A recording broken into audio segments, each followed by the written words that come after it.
Hello दोस्तों, एक बार फिर मैं आपका स्वागत करता हूं इस नए वीडियो में। दोस्तों, इसमें एक बार फिर हम रेलवे ग्रुप डी के 2018 में आयोजित क्वेश्चन पेपर को सोल्व करेंगे और जानने की कोशिश करेंगे किस तरह का पैटर्न होता है रेलवे ग्रुप डी में क्वेश्चन पूछे जाने का। दोस्तों, यदि आप अपने ग्रुप डी एग्जाम में अच्छा स्कोर करना चाहते हैं तो आपको पिछले साल के क्वेश्चन पेपर को सोल्व करना होगा और आपको जानना होगा किस तरह का पैटर्न होता है रेलवे ग्रुप डी में क्वेश्चन पूछे जाने का। इसलिए दोस्तों, हम इस वीडियो में साइंस और जीके क्वेश्चन को सोल्व करेंगे और उसके पैटर्न जानने की कोशिश करेंगे। इसलिए देरी न करते चलिए शुरुआत करते हैं और देखते हैं पहला क्वेश्चन क्या पूछा गया है। क्वेश्चन है, सुनील भारती मित्तल एक भारतीय अरबपति, उद्यमी, परोपकारी और संस्थापक और खालिस्तान के अध्यक्ष हैं। तो दोस्तों, इसको ऑप्शन नंबर 4 सही हो जाएगा। भारतीय एंटरप्राइजेज के वो अध्यक्ष हैं। दोस्तों, करंट अफेयर से क्वेश्चन था, इसलिए हमारा ऑप्शन नंबर इसमें 4 सही हो जाएगा, भारतीय एंटरप्राइजेज। अगला क्वेश्चन देखते हैं। निम्नलिखित यौगिकों को उनके कार्बन बंध की लंबाई के बढ़ते क्रम में व्यवस्थित कीजिए। दोस्तों, आपको पता होना चाहिए जो भी हाइड्रोकार्बन होते हैं जिनमें सिंगल बंध पाया जाता है उनको क्या कहा जाता है, उनको दोस्तों ईथेन कहा जाता है। ठीक है दोस्तों, और जो द्विबंध होते हैं उनको क्या कहा जाता है, उनको ईथीन कहा जाता है। ठीक है, जो त्रिबंध के होते हैं उनको क्या कहा जाता है, उनको ईथाइन कहा जाता है। ठीक है दोस्तों, और उनमें जो सिंगल बंध के होते हैं, ठीक है, इनकी लंबाई सर्वाधिक होती है। उसके बाद द्विबंध की लंबाई उससे कम होती है और त्रिबंध की सबसे कम होती है। तो इसमें बढ़ते क्रम में व्यवस्थित करवा रहा है, तो यानी कि सबसे छोटी किसकी हो जाएगी, इथाइन की हो जाएगी और उसके बाद किसकी हो जाएगी, इथीन की, और सबसे बड़ी इथेन की हो जाएगी। तो हम देखें तो सबसे कम किसमें है, इथाइन, इथीन और इथेन। ऑप्शन नंबर हमारा 2 सही हो जाएगा। ठीक है दोस्तों, इसके अलावा मैं आपको एक बात और बता दूँ, जो ये है इथेन, इसका जो फॉर्मूला क्या होता है, C2H2+2N+2। ठीक है दोस्तों, जो इसमें कार्बन के जितने परमाणु होंगे हाइड्रोजन के उसके दुगने से 2 अधिक होंगे। और जो इथीन होता है इसका क्या होता है, इसका C2H2N होता है। ठीक है दोस्तों, और जो इथाइन होता है उसका क्या होता है, C2H2N-2 हो जाता है। इसमें देखते H2N+2 होता है इथेन में, और इथीन में क्या होता है, इसमें C2H2N होता है, और जो इथाइन होता है उसमें क्या होता है, -2 और हो जाता है। ठीक है दोस्तों, तो ये हो जाएगा। अगले क्वेश्चन की तरफ चलते हैं। निम्न में से कौन सा नियम विद्युत धारा में प्रवाहित होने वाले विद्युत धारा और उसके विभवांतर के बीच संबंध को दर्शाता है। दोस्तों, हमको पता है ये V समानुपाती I, ये क्या होता है, ओम का नियम होता है, ये V बराबर IR, जहाँ R क्या होता है, स्थिरांक यानी प्रतिरोध होता है, और V I आपस में समानुपाती होते हैं। ये तो नियम ओम का हो जाएगा, धारा और विभवांतर के बीच। इसलिए हमारा ऑप्शन नंबर 4 ओम का नियम सही हो जाएगा। चलिए चलते हैं अगला क्वेश्चन है, नीचे दिए गए तत्वों में खालिस्तान के आकार में सबसे छोटा कौन सा है। ठीक है दोस्तों, आपको पता होना चाहिए जब आवर्त होते हैं तो आवर्त, मान लीजिए ये जो तत्व दिए गए हैं इनमें पहले आवर्त में कितने होते हैं, 2 तत्व होते हैं, और दूसरे में कितने होते हैं, 8 होते हैं, तो यानी कि 10 हो जाते हैं। जब तीसरे आवर्त की बात करते हैं तो ये 11 से शुरू होता है। तो 11 पे कौन सा आता है, हमारा सोडियम आता है, सोडियम के बाद मैग्नीशियम और उसके बाद एल्यूमिनियम आता है।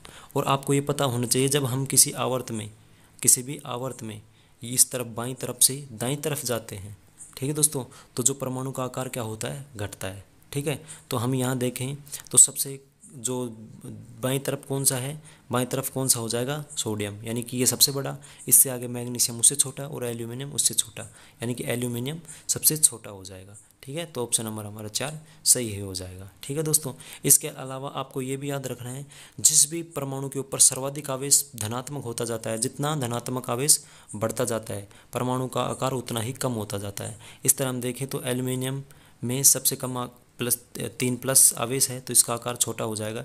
यदि आपसे एल्यूमिनियम 2+ और एल्यूमिनियम 3+ में पूछे किसका आकार ज़्यादा छोटा होता है, तो ज़्यादा प्लस का आवेश किसके ऊपर है, एल्यूमिनियम 3+, तो ये हमारा आंसर सही हो जाएगा, ज़्यादा छोटा एल्यूमिनियम 3+ का हो जाएगा। ठीक है दोस्तों, चलिए चलते हैं अगले क्वेश्चन पर। जनवरी 2018 में India infrastructure finance company limited के प्रबंधक निदेशक के रूप में प्रभारी पद किसने ग्रहण किया था। दोस्तों, हम देख सकते हैं इसको उत्तर हमारा 4 नंबर पंकज जैन सही हो जाएगा। करंट अफेयर से क्वेश्चन पूछा गया था। चलिए चलते हैं अगले क्वेश्चन पर। भारतीय स्वतंत्रता का पहला युद्ध वर्ष खालिस्तान में लड़ा गया था। तो आपको सबको पता होगा 1857 में लड़ा गया था। यदि आपसे यह पूछा जाए कि 1857 की जो क्रांति को भारतीय स्वतंत्रता का पहला युद्ध किसने कहा था, तो आपको पता होना चाहिए वी.डी. सावरकर ने कहा था। बहुत से एग्जामों में क्वेश्चन बार बार रिपीट होता है, तो आप याद रखिए भारतीय स्वतंत्रता का पहला युद्ध 1857 की क्रांति को किसने कहा था, वी.डी. सावरकर ने। आपसे ये भी पूछा जा सकता है जो 1857 की क्रांति हुई थी, ठीक है, उसका नेतृत्व किसने किया था, बहादुर शाह जफर ने, जो कि अंतिम मुगल बादशाह थे, ठीक है। और इनको गिरफ्तार करके कहाँ भेज दिया गया था, रंगून भेज दिया गया था। और आपसे पूछा जाए कि रंगून वर्तमान में किस देश में स्थित है, तो म्यांमार में। और म्यांमार का पुराना नाम क्या था, बर्मा नाम था, ठीक है। आपको ये भी याद होना चाहिए। इसके अलावा बहुत से एग्जाम में पूछा जाता है 1857 की क्रांति प्रारंभ कब हुई थी, तो आपको डेट याद रखिए, 10 मई 1857 को ये क्रांति शुरू हो चुकी थी, ठीक है दोस्तों। ये जो चीज़ बताई है ये आप याद रखिए, किसी भी एग्जाम से पूछी जा सकती हैं। चलिए चलते हैं अगले क्वेश्चन पर। छत्तीसगढ़ की 106 वर्षीय महिला जिनका नाम खालिस्तान है को स्वच्छ भारत अभियान के शुभंकर के रूप में चुना गया है और उनकी मृत्यु 23 फरवरी 2018 को हो गई थी।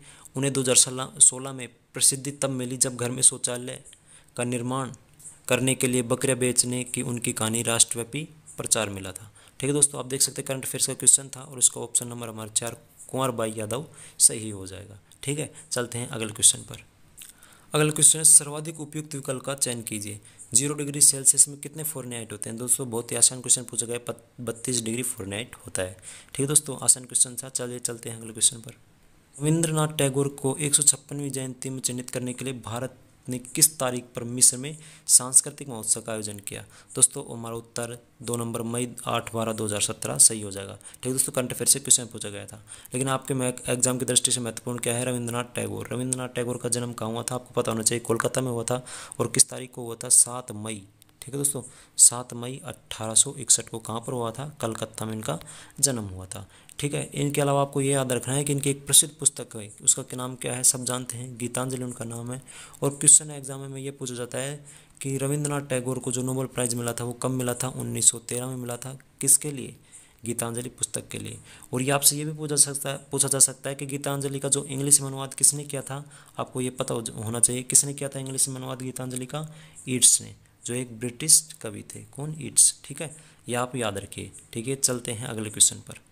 दोस्तों अगला क्वेश्चन था कौन सा देश 2018 में पुरुषों के हॉकी विश्व कप की मेज़बानी कर रहा है, दोस्तों आप देख सकते हैं रेलवे के द्वारा इस क्वेश्चन को कैंसिल कर दिया गया है। चलिए अगले क्वेश्चन की तरफ चलते हैं।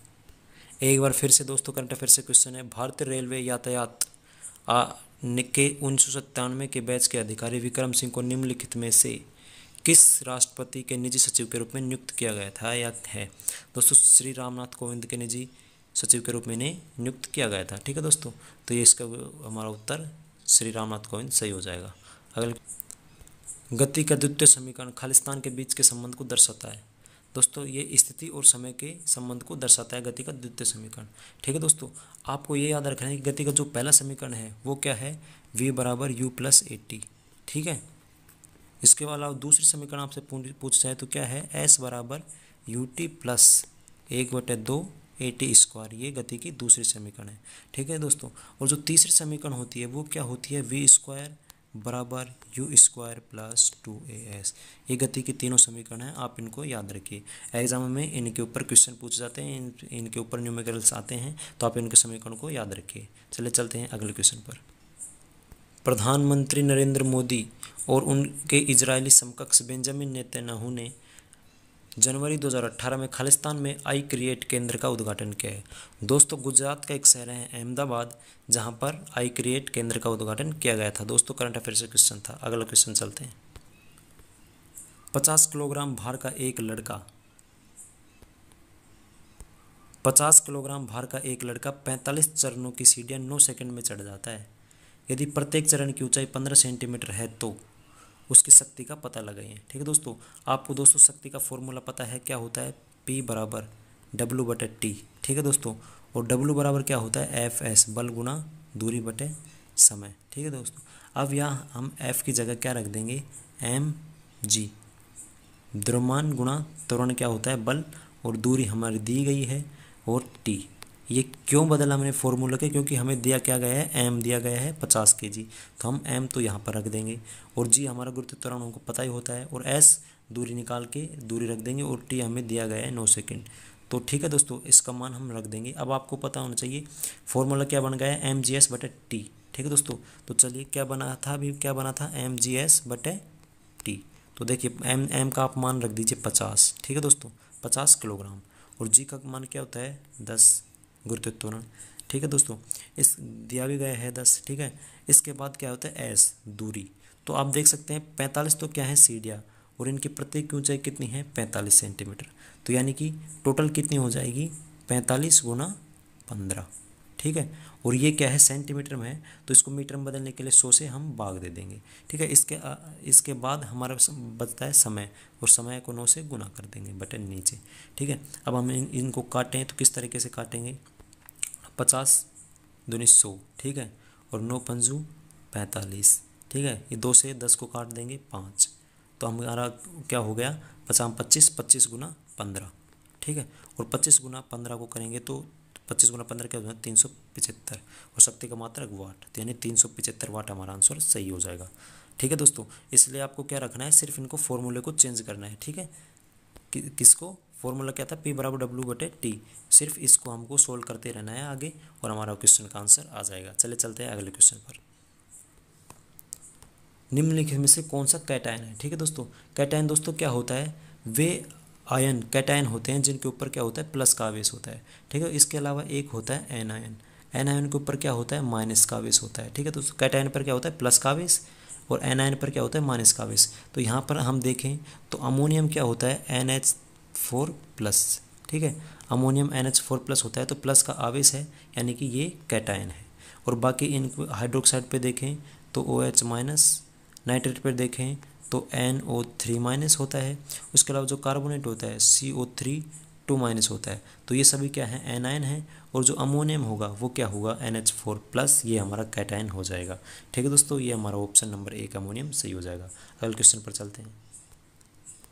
उस पद की पहचान कीजिए जो निम्नलिखित समूह से संबंधित नहीं है। तो यहाँ हम देखें दोस्तों तो आर्गन, नियोन, क्रिप्टोन ये क्या है, ये उत्कृष्ट गैसें हैं, जबकि प्लेटिनम में एक धातु है। तो हमारा ऑप्शन नंबर क्या 1 नंबर सही हो जाएगा प्लेटिनम, ठीक है दोस्तों। अगले क्वेश्चन पर चलते हैं। टेस्टस में कौन सा हार्मोन मुक्त किया जाता है, दोस्तों टेस्टस में कौन सा हार्मोन, टेस्टोस्टेरोन हार्मोन मुक्त किया जाता है, इसलिए ऑप्शन नंबर 2 सही हो जाएगा। With reference to international monetary transaction what is the full form IMF, दोस्तों IMF की फुल फॉर्म पूछी गई है, तो option number 4 international monetary fund हमारा आंसर सही हो जाएगा। यदि आपसे पूछा जाए कि IMF का मुख्यालय कहाँ पर है, तो दोस्तों USA का शहर न्यूयॉर्क जो है वहाँ पर IMF का मुख्यालय है, ठीक है दोस्तों। अगला प्रश्न है भारत के प्राचीन ग्रंथ नाट्यशास्त्र को संकलित किसने किया था, दोस्तों भरत मुनि ने इसको संकलित किया था, इसलिए हमारा ऑप्शन नंबर 2 भरत मुनि सही हो जाएगा। यदि 50 वाट का बल्ब 1000 जूल ऊर्जा का उपयोग करता है तो बल्ब द्वारा लिया गया समय ज्ञात करना है, ठीक है दोस्तों। आपको वो फॉर्मूला पता है P बराबर W, यानी कि कार्य, या फिर इसको हम ऊर्जा कह सकते हैं ऊर्जा/T, यानी P बराबर W/T, ठीक है दोस्तों। तो यदि हम यहाँ पर P का मान रख देते हैं, P का मान हमें क्या दिया गया है शक्ति 50 दी गई है, ठीक है दोस्तों। इसके अलावा जो कार्य या फिर ऊर्जा जो क्या दिया गया है जूल कितना 1000, ठीक है दोस्तों 1000 दिया गया है, और बटे T होता ही है। तो अब हम यदि T को इस तरफ ले जाएंगे और 50 इस तरफ आ जाएगा, तो क्या हो जाएगा ये T बराबर 100/50, तो इसको हम काट देंगे 0 से 0 और 100 में 5 का भाग जाएगा, तो हमारा उत्तर 20 सेकंड आंसर आ जाएगा। तो यानी कि ऑप्शन नंबर हमारा क्या सही हो जाएगा, ऑप्शन नंबर 4 20 सेकंड सही हो जाएगा। चलिए चलते हैं अगले क्वेश्चन पर। जिसे मास्टर ग्रंथि भी कहा जाता है एक अंतःस्रावी ग्रंथि है, दोस्तों श्लेष्मा को मास्टर ग्रंथि कहा जाता है और एक अंतःस्रावी ग्रंथि भी है, ठीक है, इसलिए हमारा ऑप्शन नंबर 2 श्लेष्मा सही हो जाएगा। अगला क्वेश्चन है वाशिंग सोडा में जल के कितने अणु मौजूद होते हैं, दोस्तों वाशिंग सोडा में कितने जल के अणु होते हैं 10 अणु मौजूद होते हैं। और आपसे ये पूछा जाए कि वाशिंग सोडा का सूत्र क्या होता है, तो सोडियम कार्बोनेट क्या होता है, फॉर्मूला होता है सोडियम कार्बोनेट, और इसके 10H2 जल के अणु लगे होते हैं। और जो आपसे पूछा जाए कि वाशिंग सोडा के अलावा बेकिंग सोडा का फॉर्मूला क्या होता है, तो बेकिंग सोडे का फॉर्मूला क्या होता है NaHCO3 होता है, सोडियम बाई कार्बोनेट हो जाता है। दोस्तों इसके अलावा आपसे ये पूछा जा सकता है जो कैल्शियम सल्फेट होता है वो अपने साथ कितने अणु रखता है जल के, जो कॉपर सल्फेट होता है वो कितने जलों के अणु रखता है 5 जल के अणु रखता है। ये आप याद रखिए, SHSL एग्जाम में भी पूछा गया था ये फिलहाल CuSO4 कॉपर सल्फेट, ठीक है। इसके अलावा ये 2 महत्वपूर्ण और आ जाते हैं, एक तो कैल्शियम सल्फेट आ जाता है, ठीक है, जिसको क्या कहा जाता है, इसको क्या कहा जाता है, जिप्सम कहा जाता है, कैल्शियम सल्फेट को। और ये कितने जल के अणु रखता है, ये अपने साथ 2 जल के अणु रखते हैं। और जब इसमें से 1.5 जल के अणु निकल जाते हैं, यानी कि इसमें सिर्फ CaSO4 डॉट हाफ H2O बचता है। ठीक है दोस्तों, तो ये क्या कहलाता है, ये कहलाता है POP, प्लास्टर ऑफ पेरिस। क्या कहलाता है, POP, प्लास्टर ऑफ पेरिस। जल के अणु कितने बच जाते हैं, कैल्शियम सल्फेट में सिर्फ आधा जल का अणु बच जाता है, तो ये क्या कहलाता है, POP। ठीक है दोस्तों, जिसका कि क्या होता है, हड्डी जोड़ने में काम किया जाता है। इसके अलावा इसकी मूर्तियाँ बने जाते हैं, खिलौने भी बनाए जाते हैं। चलिए चलते हैं अगले क्वेश्चन पर। केंद्र सरकार ने राज्य के स्वामित्व वाले बैंकों के विलय के प्रस्तावों की निगरानी के लिए किसकी अध्यक्षता में एक मंत्रालय का गठन किया। दोस्तों इसको रेलवे के द्वारा कैंसिल कर दिया गया है, आप देख सकते हैं। अगले क्वेश्चन पे चलते हैं। शिवाजी का जन्म इनमें से किस किले में हुआ था। दोस्तों देख सकते हो ऑप्शन नंबर 4 हमारा सही हो जाएगा, शिवनेरी के दुर्ग में शिवाजी का जन्म हुआ था। इसके अलावा आप एक्स्ट्रा फैक्ट में रूम में क्या याद रखेंगे, तो आप ये याद रखिए शिवाजी का जन्म कब होता है, 1630 में होता है। और जन्म किस दुर्ग में हुआ है, शिवनेरी के दुर्ग में। ठीक है दोस्तों, इसके अलावा आपसे ये पूछा जाएगा इनके पिता का नाम क्या है। पिता का नाम था शाहजी भोसले। ठीक है, शाहजी भोसले। ठीक है, इसके अलावा इनकी माता जी का नाम आपसे पूछ जाए तो क्या हो जाएगा, जीजाबाई, इनके माता जी का नाम था। इसके अलावा आपको पता है शिवनेरी के दुर्ग में तो इनका क्या हुआ था, जन्म हुआ था। और यदि आपसे ये पूछ जाए कि इनका राज्याभिषेक किस दुर्ग में हुआ था, ये काफ़ी एग्जाम में पूछा जाता है, तो ये रायगढ़ के दुर्ग में इनका राज्याभिषेक हुआ था। और कब हुआ था, 1674 में। और जन्म कब हुआ था, 1630 में, शिवनेरी के दुर्ग में। इनका राज्याभिषेक कहाँ होता है, रायगढ़ के दुर्ग में, 1674 में। चलिए चलते हैं अगले क्वेश्चन पर। दोस्तों देख सकते हैं इस क्वेश्चन को भी रेलवे के द्वारा डिलीट कर दिया गया है। भारतीय रेलवे खालिस्तान से अधिकतम राजस्व कमाता है।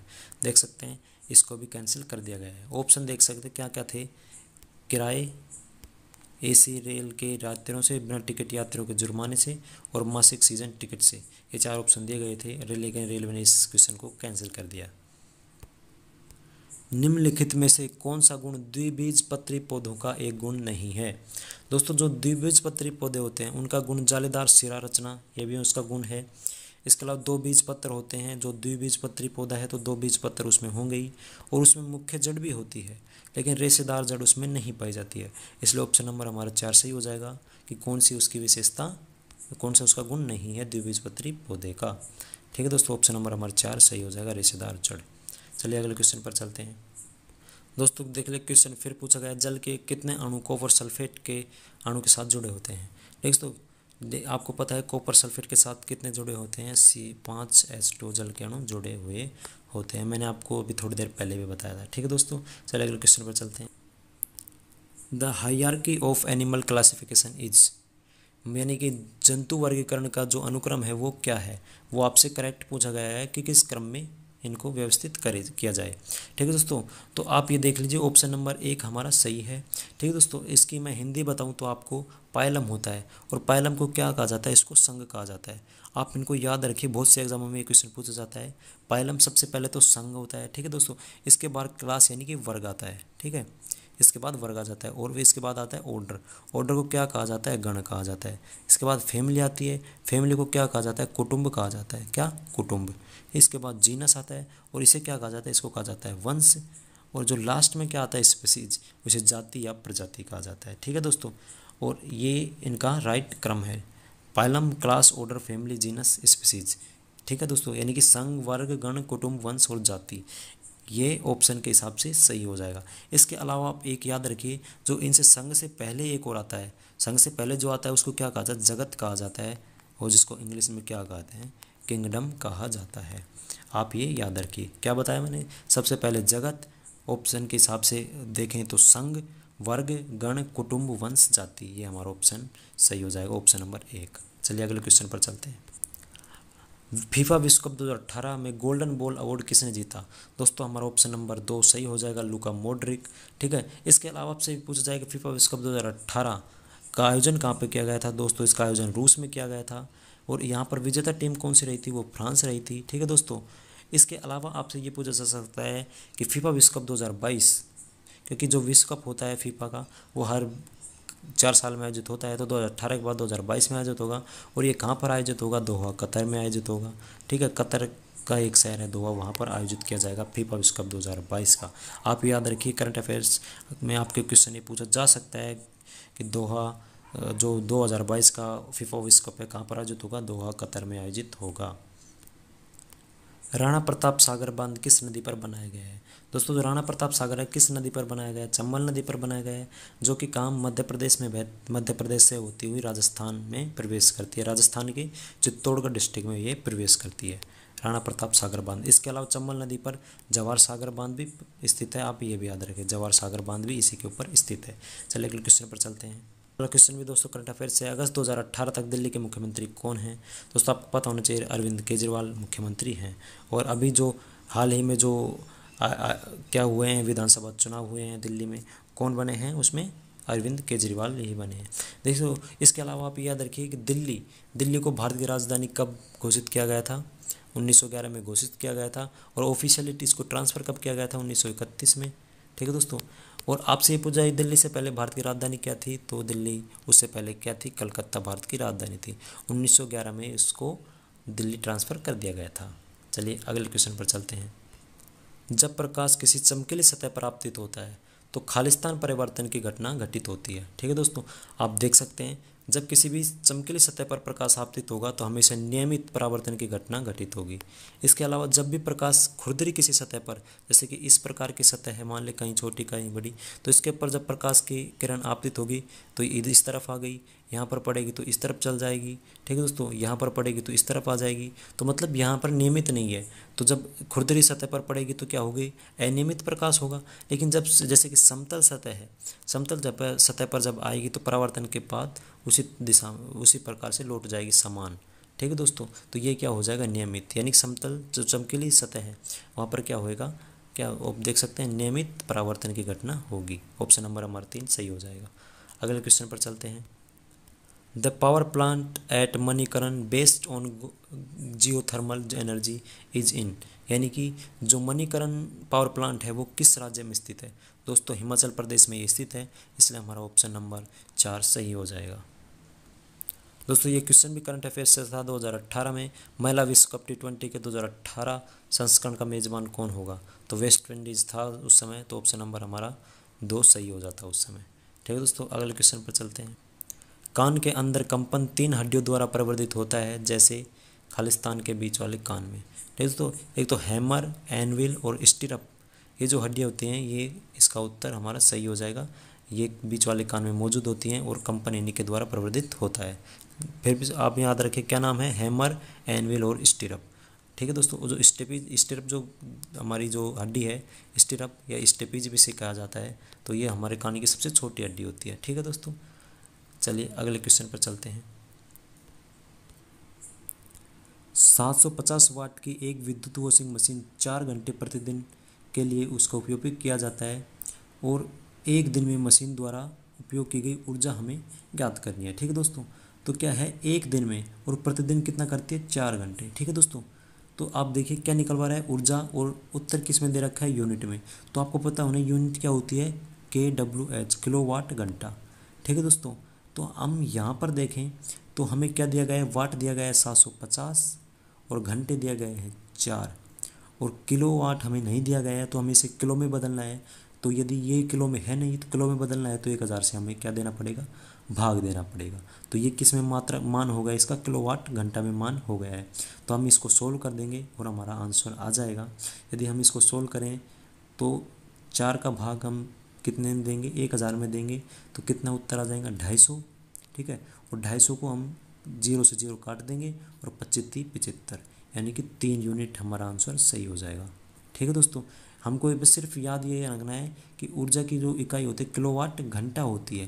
ठीक है दोस्तों, तो वाट और घंटा तो हमारा हो ही गया, और किलो में बदलने के लिए 1000 का भाग देना पड़ेगा, इसलिए ऑप्शन नंबर हमारा 3 सही हो जाएगा। चलिए अगले क्वेश्चन पर चलते हैं। दोस्तों, अगला क्वेश्चन भी करंट अफेयर से पूछा गया था। For which sector did the union government launch the SAMPADA scheme? दोस्तों, फूड प्रोसेसिंग के लिए ये सपडा स्कीम लॉन्च की गई थी, इसलिए ऑप्शन हमारा 1 सही हो जाता उस समय। अगला क्वेश्चन है, निम्नलिखित में से कौन सा पुष्प उभयलिंगी है? दोस्तों, तो पपीता होता है वो उभयलिंगी होता है, इसलिए ऑप्शन नंबर हमारा 2 सही हो जाएगा। पपीता जो क्या है? उभयलिंगी पुष्प पाया जाता है इसमें। समय के साथ विस्थापन में परिवर्तन की दर को क्या कहा जाता है? जो विस्थापन में परिवर्तन होता है उसको क्या कहा जाता है? उसको वेग कहा जाता है। और आपको ये पता होना चाहिए वेग में और इसका मात्रा क्या होता है? मीटर प्रति सेकंड होता है। और जो वेग में परिवर्तन की दर होती है उसको क्या कहा जाता है? उसको क्या कहा जाता है? त्वरण कहा जाता है। और त्वरण का मात्रक मीटर प्रति सेकंड स्क्वायर होता है। ठीक है, विस्थापन में परिवर्तन की दर तो वेग, और वेग में परिवर्तन की दर त्वरण कहलाती है। ठीक है दोस्तों, याद रखिए। अगले क्वेश्चन पर चलते हैं। खालिस्तान अधातु कक्षीय ताप पर तरल होती है। तो ब्रोमीन क्या है? एक अधातु है और जो कक्षीय ताप के ऊपर किस अवस्था में पाई जाती है? तरल अवस्था में पाई जाती है। ठीक है, तो यदि आपसे पूछ जाए कि एक धातु जो कक्षीय ताप पर तरल अवस्था में होती है तो वो पारा हो जाएगी। यानी कि धातु तो पारा हो जाएगी और अधातु ब्रोमीन हो जाएगी। तो क्वेश्चन के अनुसार हमारा ऑप्शन नंबर 3 सही हो जाएगा, ब्रोमीन, जो कि एक धातु है कक्षीय ताप पर तरल अवस्था में पाई जाती है। अगले क्वेश्चन पर चलते हैं। सोडियम धातु खालिस्तान में संग्रहित की जाती है। तो दोस्तों आप देख सकते हो हमारा ऑप्शन नंबर क्या सही हो जाएगा? 4 केरोसिन सही हो जाएगा। और केरोसिन में क्यों रखी जाती है? क्योंकि यदि इसे बाहर रखा जाए तो जलवाष्प से अभिक्रिया करके तुरंत जल उठता है सोडियम। ठीक है, तुरंत जल उठता है। ठीक है, इसलिए इससे बचने के लिए किस में रखा जाता है? केरोसिन में, जहाँ वहाँ पर सुरक्षित रहता है। चलिए अगले क्वेश्चन पर चलते हैं। मार्च 2017 में कला रत्न पुरस्कार प्राप्त करने वाले बॉलीवुड अभिनेता का क्या नाम है? दोस्तों अनुपम खेर इसका आंसर सही हो जाएगा। दोस्तों एक बार फिर करंट अफेयर से क्वेश्चन पूछे गए हैं। आप देख सकते हैं काफ़ी क्वेश्चन करंट अफेयर से पूछे गए हैं, इसलिए आप अपने ग्रुप डी एग्जाम में करंट अफेयर्स को कंटेस्ट करके जाइएगा ताकि आप अच्छा स्कोर कर पाएँ। चलिए अगले क्वेश्चन पर चलते हैं। लिथियम, सोडियम और पोटेशियम में क्या समानता है? दोस्तों इसका ऑप्शन नंबर 1 हमारा बाह्यतम कोष में एक इलेक्ट्रॉन होता है, ये सही हो जाएगा। किस तरीके से होता है आपको पता होना चाहिए कि जो भी आवर्त सारणी है उसका जो पहला आवर्त है उसका पहला तत्व क्या होता है? हाइड्रोजन होता है। और दूसरा जो आवर्त है, पहला आवर्त का तो हाइड्रोजन, दूसरे आवर्त का जो पहला तत्व है उसका क्या नाम है? उसका नाम क्या है? लिथियम है। और जो तीसरे आवर्त का पहला तत्व उसका नाम सोडियम है। और चौथे आवर्त का जो पहला तत्व है वो क्या है? पोटेशियम है। ठीक है दोस्तों, और इनमें जो पहले आवर्त के जो पहले तत्व होते हैं उनमें क्या पाया जाता है? एक इलेक्ट्रॉन पाया जाता है। तो हमारा आंसर क्या सही हो जाएगा? इनमें बाह्यतम कोष में एक इलेक्ट्रॉन पाया जाता है, इसलिए ऑप्शन नंबर हमारा 1 सही हो जाएगा। दोस्तों इसी के साथ जो भी क्वेश्चन थे साइंस और जीके के वो समाप्त हो चुके हैं। आपको वीडियो कैसा लगा आप ज़रूर बताइए और अपने दोस्तों के साथ शेयर कीजिए और लाइक करना बिल्कुल भी मत भूलिए। धन्यवाद, मिलते हैं अगले वीडियो।